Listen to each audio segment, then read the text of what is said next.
This podcast is brought to you by Progressive Insurance. Whether you love true crime or comedies, celebrity interviews, news, or even motivational speakers, you call the shots on what's in your podcast queue, right? And guess what? Now you can call the shots on your auto insurance, too. Enter the Name Your Price tool from Progressive. The Name Your Price tool puts you in charge of your auto insurance by working just the way it sounds. You tell Progressive how much you want to pay for car insurance, and they'll show you a variety of coverages that fit within your budget, giving you options. Now that's something you'll want to press play on. It's easy to start a quote, and you'll be able to choose from the best options for you fast. It's one of the many ways you can save with Progressive Insurance. Quote today at Progressive.com to try the new Name Your Price tool for yourself and join the over 28 million drivers who trust Progressive. Progressive Casualty Insurance Company and Affiliates. Price and coverage match limited by state law. When everyone's on the same page, getting things done at work is easy.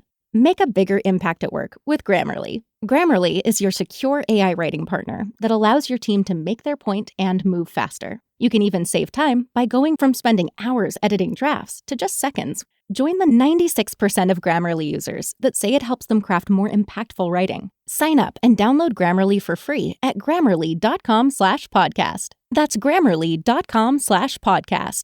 Easier said, done. Hello, everybody. Welcome to the Think Different podcast, episode 45. And we want to thank you once again for joining us for another week here at the Think Different podcast, along with me and my partner, Mr. Frank Funk. Frank. Hey, what's up, Will? How you doing today? Yeah, you know, we talked about it in the episode, how I already feel. So we wanted to start off this episode, and not even including the music this episode, because this is kind of a sad week. Unfortunately, this week actually, just as the day of recording this podcast, I had to put my cat down, my cat Buca. It's really hard to lose a pet. I'm 20 years old is an amazing amount of life for a cat. That is very rare, and to have a cat that long.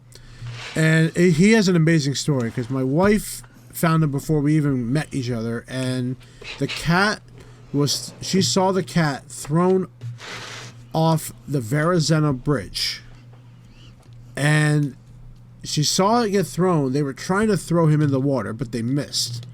She stopped the car and picked him up and was going to take him to the nearest vet, which they did just to make sure he was okay, and she ended up taking him home. And this was about when he was about 7 did she get the, months old. Did she get the license plate or anything and report to people? No, I don't think so. I mean, that bridge, you can't stop that. You can't really stop on that bridge. There's nowhere to walk on that bridge. So she took a big risk just by getting out of the car. New York traffic is not exactly a great place to stop your car in front of on a bridge, unless I think it was slow traffic though at the time.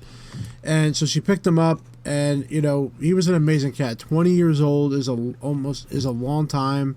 He was special. Like, I would play Xbox, and he would like to just sit on my lap while I'm playing Xbox. He just knows, because I have that controller in my hand, and he just wants to just hang out with me while I'm doing it. And he had that special meow every time he wanted something in particular.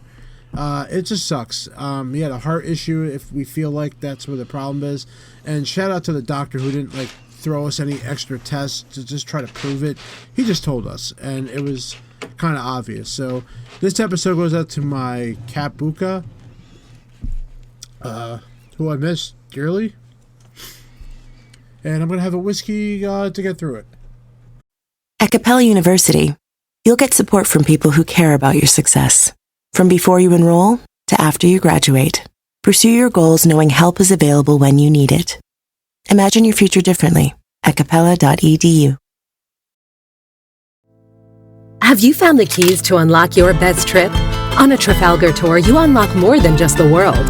We give you the key to let down your walls and make lifelong friends. The key to discovering hidden talents and fresh perspectives. From one-of-a-kind experiences to iconic destinations, Trafalgar gives you the keys to unlock your best self.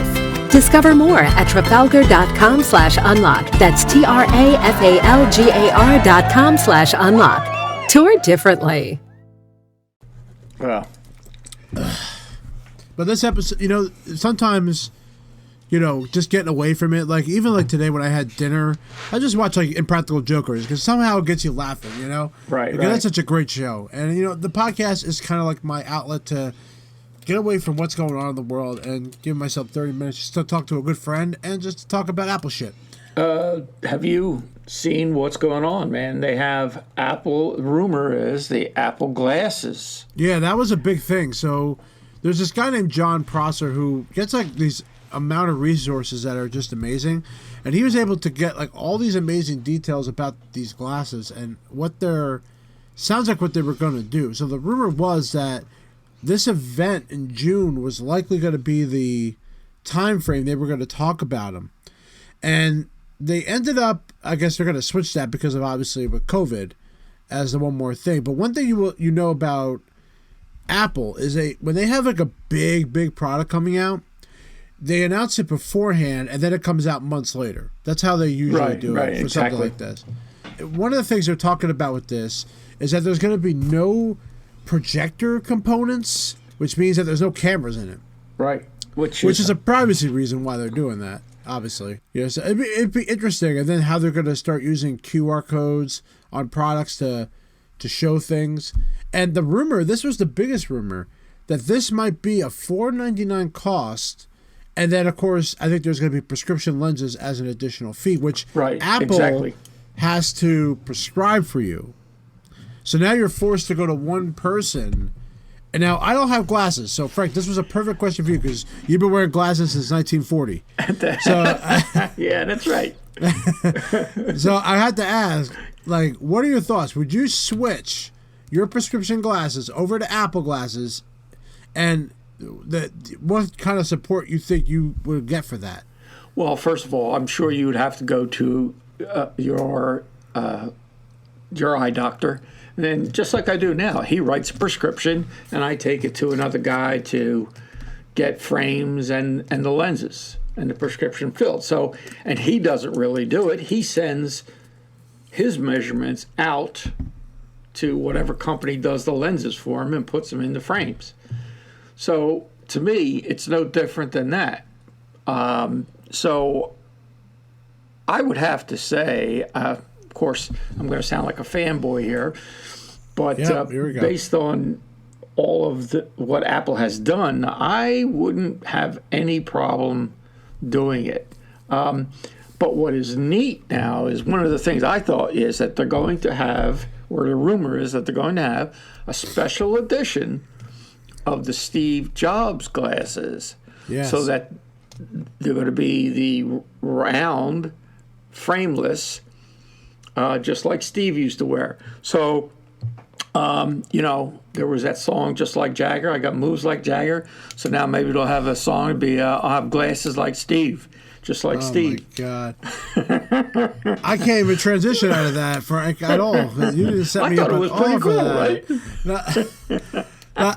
Now, for someone who doesn't wear glasses except when the sun's out, it's kind of hard for me to put that on my face. Now, I've been wearing, watches are out of the way. It doesn't affect your vision. Now, obviously, a clear glasses would make sense for me because but that would look, how weird would that look that I'm wearing a clear pair of glasses? People are like, why come you have no lenses in there? Oh, it's because I have my artificial intelligence on the left side here.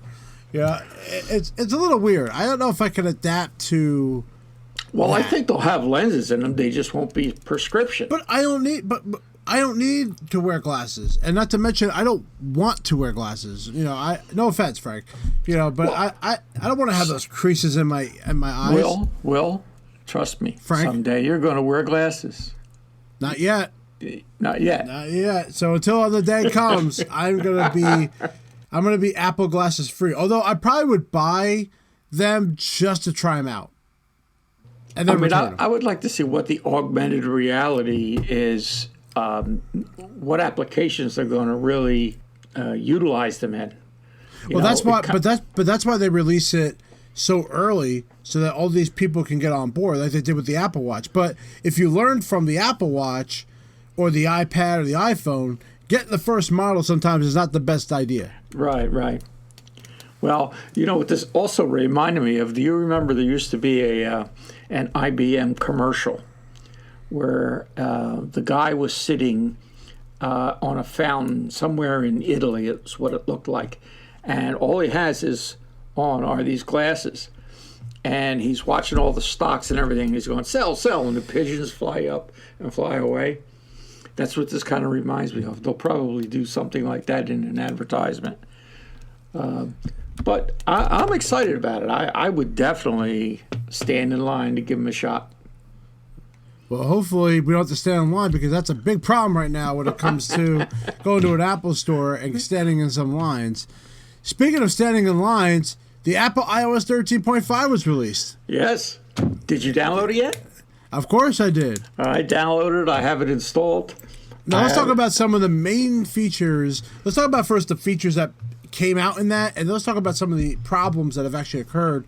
So this is very educational for you if you're thinking about upgrading or if you haven't done it yet.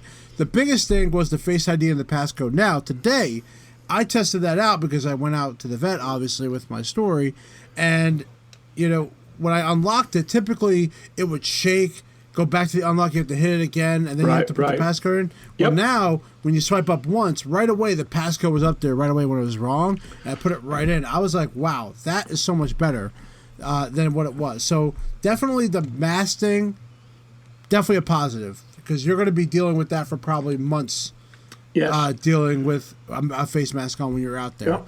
So very helpful. Also was the exposure notification API, which is going to help tracing apps. This is the feature that allowed Google and Apple to work together to come out with these features, and they use Bluetooth to allow you to know who you've been in contact with, and it's also to help them prevent the spread of the COVID-19.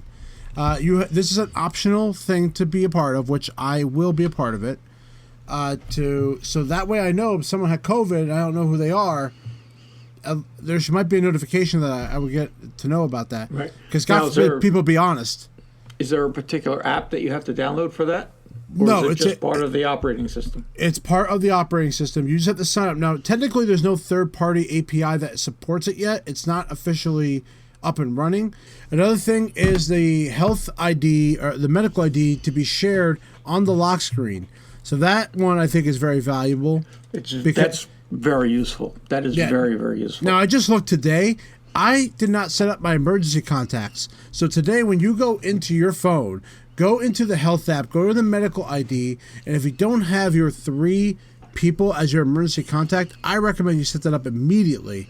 Because I realized today on my phone, that's something I didn't restore from my backup because my backup was all messed up. And that feature I just set back up. So make sure you do that. And then, of course, the big one, which is the most annoying thing in the world, that stupid size automation with group FaceTime calls. Before you go on to that one, I want to talk about that medical ID. Yeah. One of the things or a couple of things that I always recommend people put in there, it's not just your emergency contacts. In my particular case, if you have some disability, like I have, I'm a type 2 diabetic, put that in there. You can also list all of the medications you're taking in there. Yes, yep.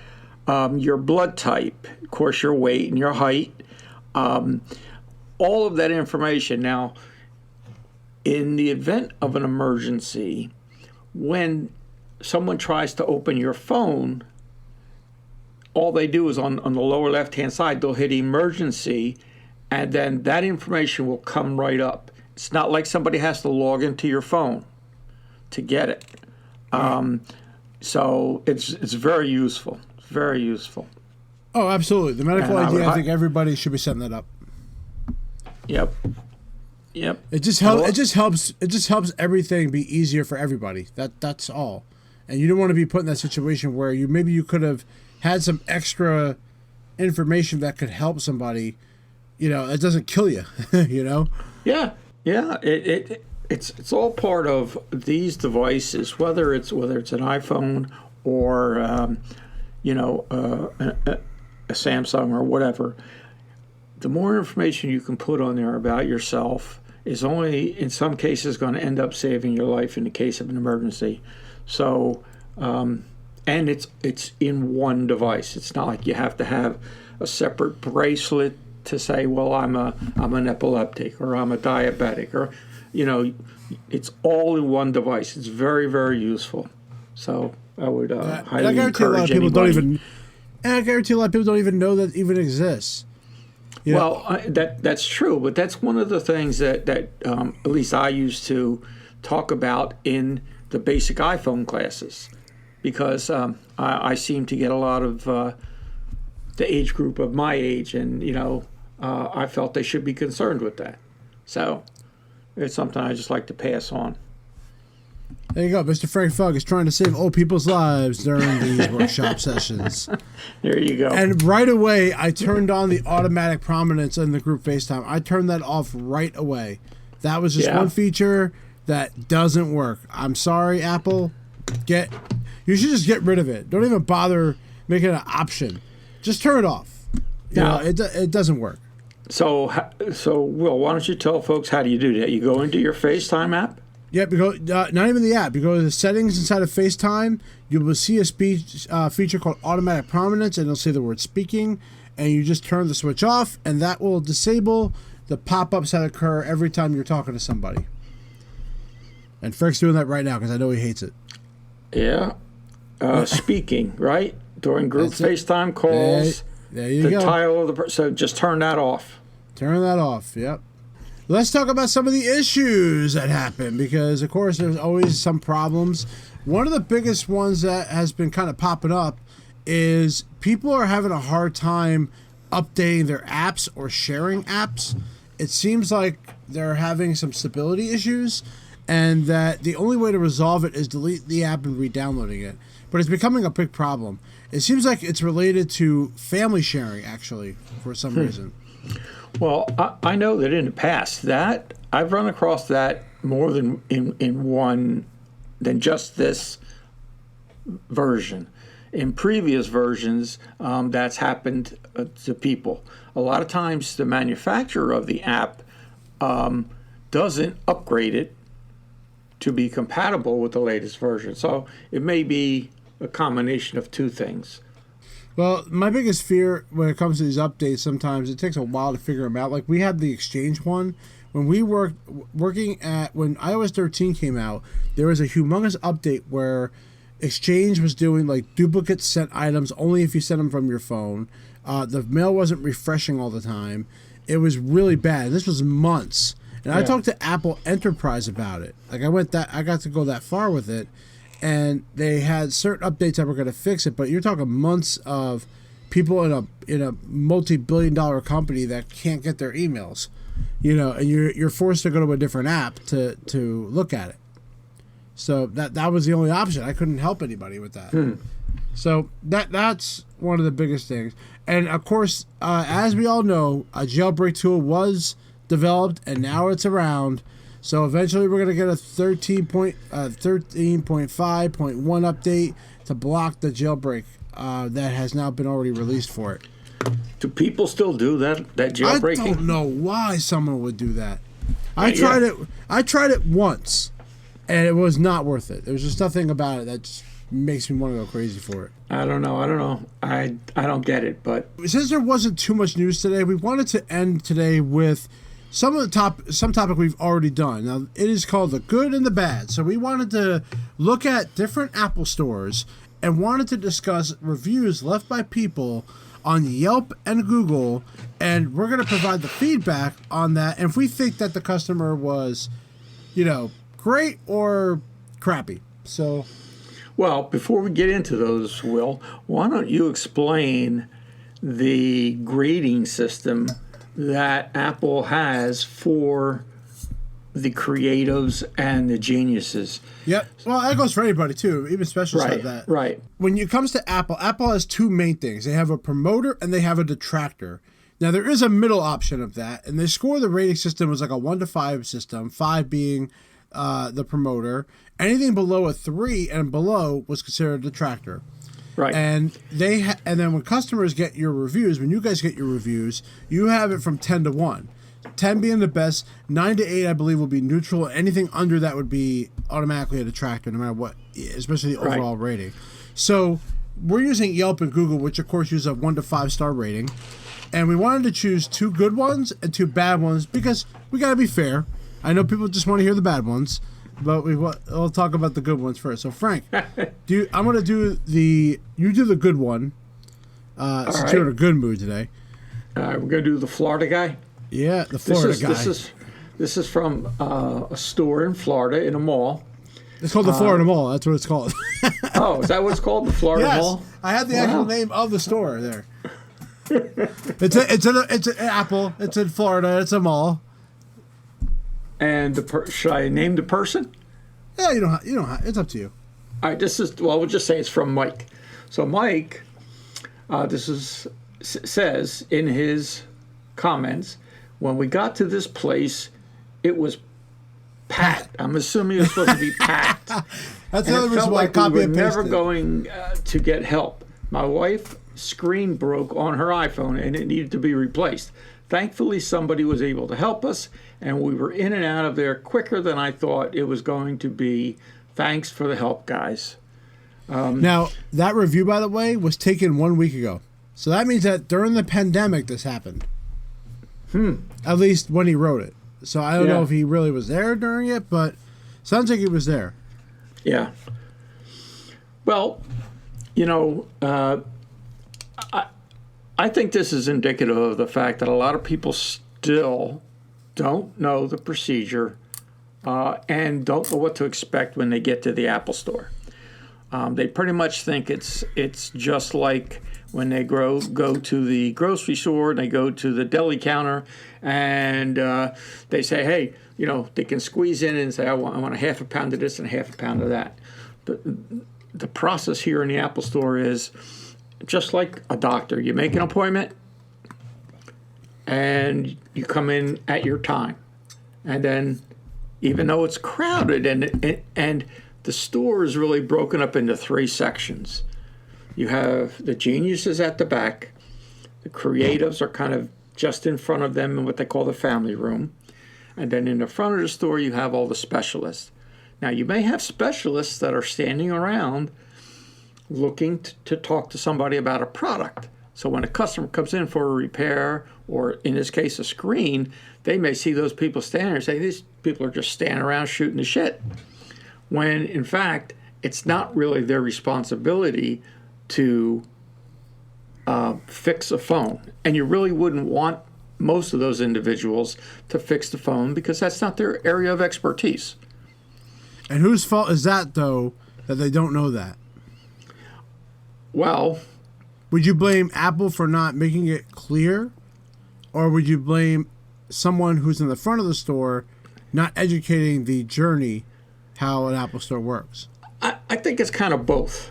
I think Apple can help by promoting the process, having commercials where someone comes in and the person at the front of the store finds out what the issue is and starts them on their journey. I think they should do some sort of advertising that indicates that.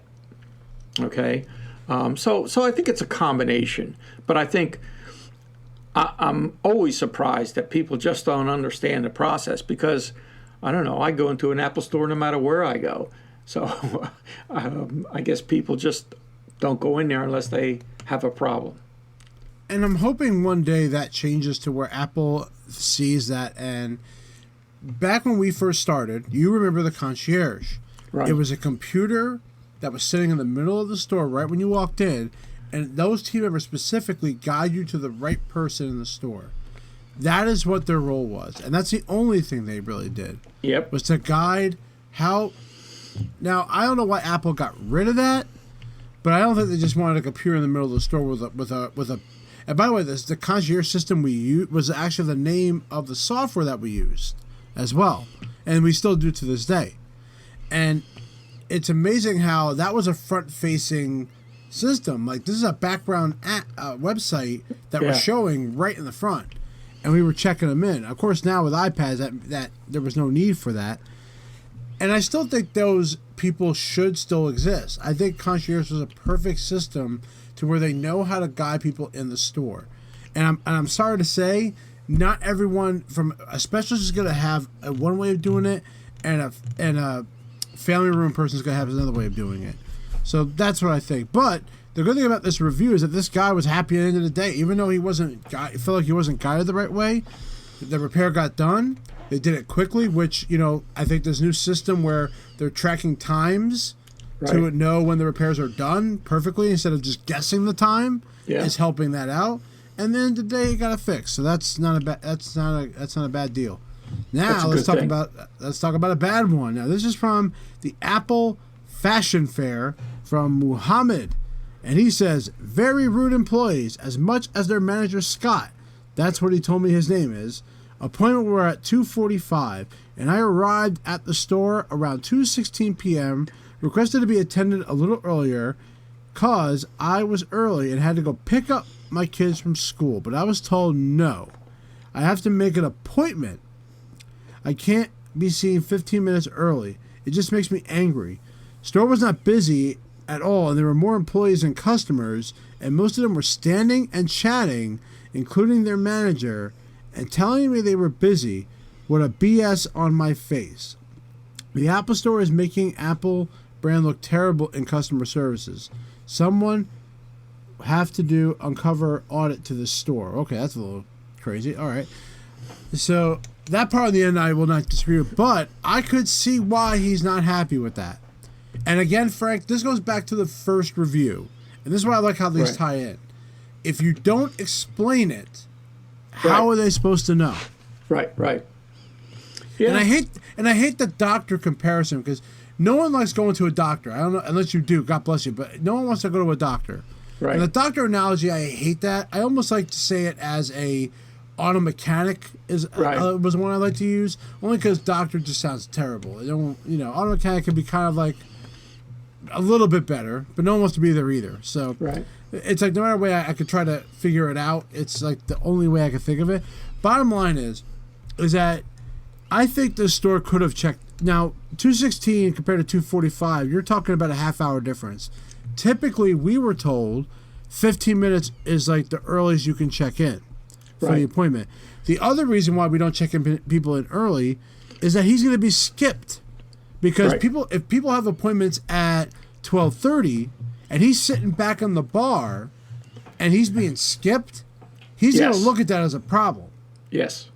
So that's why we need to explain, say, hey, you have an option. I could check you in now. However, there could be people that will be taken ahead of you. Or two, you can come back in around this time and I could check you in a little early where you might be seen. And explaining that. I very clearly don't think that was explained to him. Yeah. So I get his frustration. Yeah, I do. And again, I definitely think that if he spoke to a manager, certainly something the manager should have explained the process to him. Right. And that's where my problem is at. And this is why I liked being in the front of the store, because of my 10-year experience. I know how it works to better than anybody else that worked in that store, which is why, even though I was a Genius technician, I wish there was a role called concierge where I would just stay up there all day and make sure I know how to understand how the store works. Yeah. Well, the other thing too is, if you did end up checking somebody in early, and they started wandering around the store. Yes, that's another problem. That's another thing someone does. Exactly. Because the geniuses are looking for that person in the Genius Bar area. Yep. They don't put your name up on the board, or they don't announce your name over the loudspeaker. It's, there's a description in the concierge app, and that's what they look for, whether it's you're wearing a plaid shirt, a hat, blue jeans, or whatever it may be. That's what they look for. They don't call your name out. So again, I can understand why this guy was upset. I think the team did a terrible job of explaining how the store works, or if they did, he obviously didn't get that message very clearly to it. And maybe he wouldn't have wrote even a review at all if he was done correct, if it was done at a correct level. So let's talk about the next one. Now, this one is a personal attachment because we did this from a different store. This one is from faraway Quaker Bridge store. Yeah. In Princeton, New Jersey, as they like to say. It's not really. And I like Princeton. The name of the guy. The guy's name is Departed, by the way. Yeah. So I guess he must have wrote this before he departed. Yeah. So here we go. Went in today to get some things cleaned up that were slowing my MacBook down. The level of professionalism, knowledge, and friendliness blew me away. Other places I go to brush off or ignored. Total A-plus team there. Most importantly, they fixed my problem very fast, and it's running like when I first got it. Well, I don't know what to say about that, but other than kudos. That's a promoter right there. Yeah. That must have been a Zuber promoter. Yeah, there you go. That is a guy that works that used to work at that store, who is like one of my best Apple friends. Other than Frank, of course, and Tim, but forget Tim because Tim went down the list because he decided to quit. So, we don't speak of that guy anymore. Yeah. This is pretty clear. Obviously the person did a good job explaining the issue, resolving it, and look at that. That's the kind of review you want to see. Yeah. Now let's talk about. Yeah. Before you go into the last one, I some of the things that I know you used to do, Will, you would analyze someone's machine, and you would always give them at least two options of things that you could do or that they could do. Whether they wanted to leave it there, not leave it there, so on and so forth. Maybe you can explain a little bit about how you were, in most cases, able to give them multiple options. Well, I think all options are doing is giving the customer the choice. Right. If you're giving them one option, most of the time, and that's like, I have to give a good comparison. So, dealing with my current situation, the doctor that I talked to today said you have two options. Put him down now, or you could take him home, but you need to bring him back. It's weird because my situation today with my cat reminded me of an Apple experience where he was able to say, listen, here's what I really think you have to do, but here's your option of what you can do. You have the option to do whatever you want to do. And that is, first off, a doctor that cares. Right. And two, it shows that he's letting, hey, you're the user, you decide what you want to do best. I'm just here to give you my advice on what you should do. And I don't like leaving computers in an Apple store. I think leaving the product out of a customer's hands is one of the worst decisions you can make because they need it for some reason. They need it to be able to work. They need to be able to have personal connections with people because we hate to say it, we rely on this stupid little phone all the time or this Mac all the time. My Mac is my business because I have Final Cut Pro and I edit my weddings on here. So I can't be without this for so long. Yeah. And that's why you have to try to get everything you can. But I hate to say it, you can't get it done in 15 minutes sometimes. Yes. So if you give options, say, hey, do this, do this, do this, and if you still have a problem, come back, and then we'll have to look into it further. But my job is to give them A to B to C, and then D is repair, or D is to send it out. And even sometimes when I sent it out, I said, hey, I'm going to do this. I can't guarantee it's going to go away. Right. They may replace something on there. They may erase it, whatever they might do. But the reality is I can't guarantee this is going to go away unless you try A, B, and C. Yep. So that's the option I'm talking about is giving them, the power. And this is and that comes from our training as a technician, as a one-to-one trainer, as a creative. Yeah. Geniuses didn't learn that. That's one thing. If there was one thing on the team that I gave, it was that bit of knowledge. Yeah. So let's talk about the final review that we have today from the Apple Store, Fifth Avenue. So this one had the most reviews. Over 10,000 reviews were on this store. Horrible service. This is from Angela, by the way. Horrible service. They didn't care about my problem and blamed the problem on me. I went in again to fix my battery drainage problem because of the technician I had 2 days ago told me that if there was a problem to come to the store again and they would have another solution for me. This time, the check-in person was rude and said that it was my fault for using my phone too much when I only use it to listen to music, and also told me my battery dies in 4 to 5 hours, but they said that because I use it intensely, I barely have anything on my phone. Very unsatisfied. Some technicians are nice, but today I met two that were very impatient and rude. They just blamed the problem on me before I got a battery change. I could probably use it for a day, but ever since I changed the batteries, I would only use it for 3 hours. The second time I went in, they changed it, and now it lasts 4 to 5 hours, but still not much. So I went in with a technician. I'm gonna probably cut that last part out. Yeah. So I am curious what the last technician wrote in for the notes, that the next person who saw that took it a different way. So, because it sounds like they had a good experience the first time. Right. They're back. If someone came back twice, I'm not going to send them home again to come back. I'm sorry. Right. There's no way I'm going to do that. Right. And that's probably the biggest mistake I think most technicians would make. Obviously, they were not changing the battery or the phone at all, and it seems like they were blaming it on her usage. Right. Now, there is a lot of great data in here for us to use. I mean, honestly, the data that you see is the same data that we kind of grab. The only thing that we grab is we see the pattern a little bit more clear, unless they changed something since we've been there.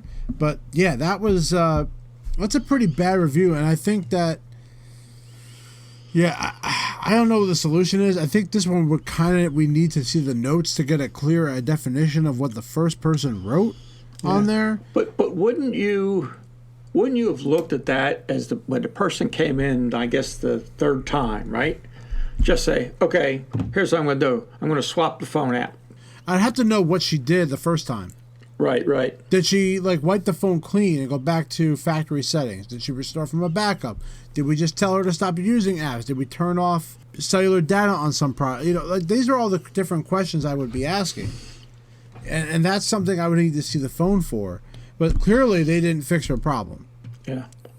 And like I said, you never want someone to come back multiple times. It is just a bad experience. Unless you have the iPhone 6 Plus where your screen kept freezing all the time, which I don't know if you remember this, but there was one customer that came back almost every 3 months and before her 90-day warranty expired, and I had to change her phone again.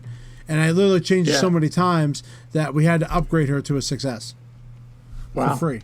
One of the things that kind of related to this is that, and to your point, there's so many things going on that sometimes you need to have the customer kind of back up and take another look. Now, my wife, on her phone will drop calls in my living room, and my phone is fine, not one problem. And I suspect that there's some software that is causing that issue. And I've told her I would erase everything on the phone and then, reinstall it, but I would not bring it back from a backup. I would then go to the store and just download the apps that she wants on the phone. Now, and she just doesn't want to do that. But that's, again, that's the option. I said, well, if you don't want to do that, then you got to live with it. Yep. So when she gets a call, and that's a great honest answer, though, isn't it? What's that? That's a great honest answer. Yeah, I mean, if I was having the same issue in the same place, I'd say, well, okay, there's either something wrong with the reception in our house or whatever, but that's not the case. So she gets up and she'll go into the kitchen or out into the garage. And I still think it has something to do. Now, when we get the new phones, I'm hoping that I can convince her not to restore it from a backup, but just to log in and just download the apps that she wants. Yep. And my volume, like a perfect example, my volume wasn't going past 70% on my phone or my watch or anywhere, and that was annoying because, of course, I kind of like my volume at 100%, and it was just like to the point where I was like, when I get my new phone, I didn't restore from the backup, so I tried to organize as best I could, and it worked. And of course, anytime I restored from a backup, it didn't work. Face it, people, restoring from the backup brings a problem over from a previous backup. It happens on Macs, it happens on phones. The backup just, unfortunately, is no way to get around that. So sometimes you just got to start over from scratch. And God forbid you take an extra couple of minutes and organize your damn stuff where you want to put it. Right. It's like if your backup is corrupt, it's backing up your phone. If your phone is corrupted from a software issue, then when you restore from that backup, it's going to bring back the same problem. Right. And who knows for this person's issue what that was related to, but I feel like the notes from the first person may not have been clear for them to think the way they're doing it and blaming the customer. I mean, there's times I blame the customer, but I have data to back that up. You know, well, that may be true, but there's still no excuse for being impatient and rude. Right. I agree. You're absolutely right. So this one, these two, I sided on the customers on all the bad ones I picked today. I looked at them, I was like, you know what? The customers are probably right. I really think that their view of it is right. And there's been others where I think it's stupid, but these two I don't.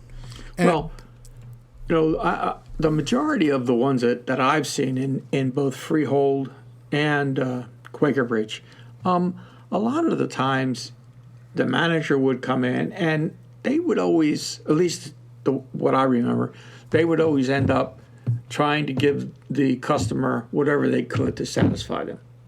You know, it's not to say that they always got everything they wanted, but they would always try to help them out as best they could. And most of the time, the managers back up the technician. Yeah. Yeah. All right. Now, we thought, speaking of stupid, we thought we'd end today with one of the stupid things I've ever seen, and that is Anker launches a $100 24-karat gold-plated USB-C to Lightning cable. That's right.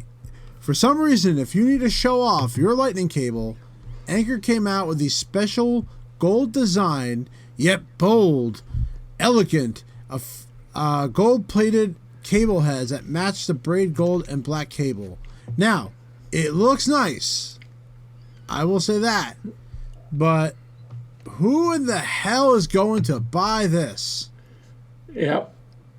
You know, it's a 6-foot long cable with the gold on the end of it that costs you $100, but it ships with a gift box, travel pouch, welcome guide, and a lifetime warranty. Well, at least you get the lifetime warranty. That's not a bad thing. Yeah. As long as we still keep making Lightning cable ports, until then we're still good. Till next year. To iPhone 13, when they get rid of the Lightning ports. So, this is one of the stupidest things I've ever seen. And it's $100 on Amazon, plus tax. So, yeah. And shipping. Frank, your thoughts? Yes. On the cable? Yeah. You're the one that brought it up to me. I have to say, that's a thumbs down. Unless you've really hit it big on the down market and have a lot of money to waste, then I'd say, go ahead. It's not even a 2-foot cable. It's a 6-foot. It's like, really? Yeah. That is someone was paid millions of dollars to come up with this stupid idea. Maybe it was Angela. Oh, on that note, let's hit the music. There it is, because we have to end this now because Frank has probably gotten us banned on Apple forever. We want to thank you for joining us for the Think Different podcast. Now, leave us a 5-star review. We just hit the 5 stars. Don't even leave a comment if you don't want to. Give us a 5-star review anywhere on Spotify, Apple Podcasts, and please keep us growing. We are only 5 episodes away from Frank's age 30 years ago, 50, and we are almost there. So we are getting to the 50th episode just in time for June 22nd, which will be Apple's big launch. So make sure you hang out with us on Instagram, on our Facebook, and on our Twitter page. It's at ThinkDiffPod on Twitter and Think Different Podcast on Instagram and Facebook. Frank, you have any closing words for this week? Well, we'll see you again, same time, same channel. Next week. That's right. And save that $100 for some toilet paper.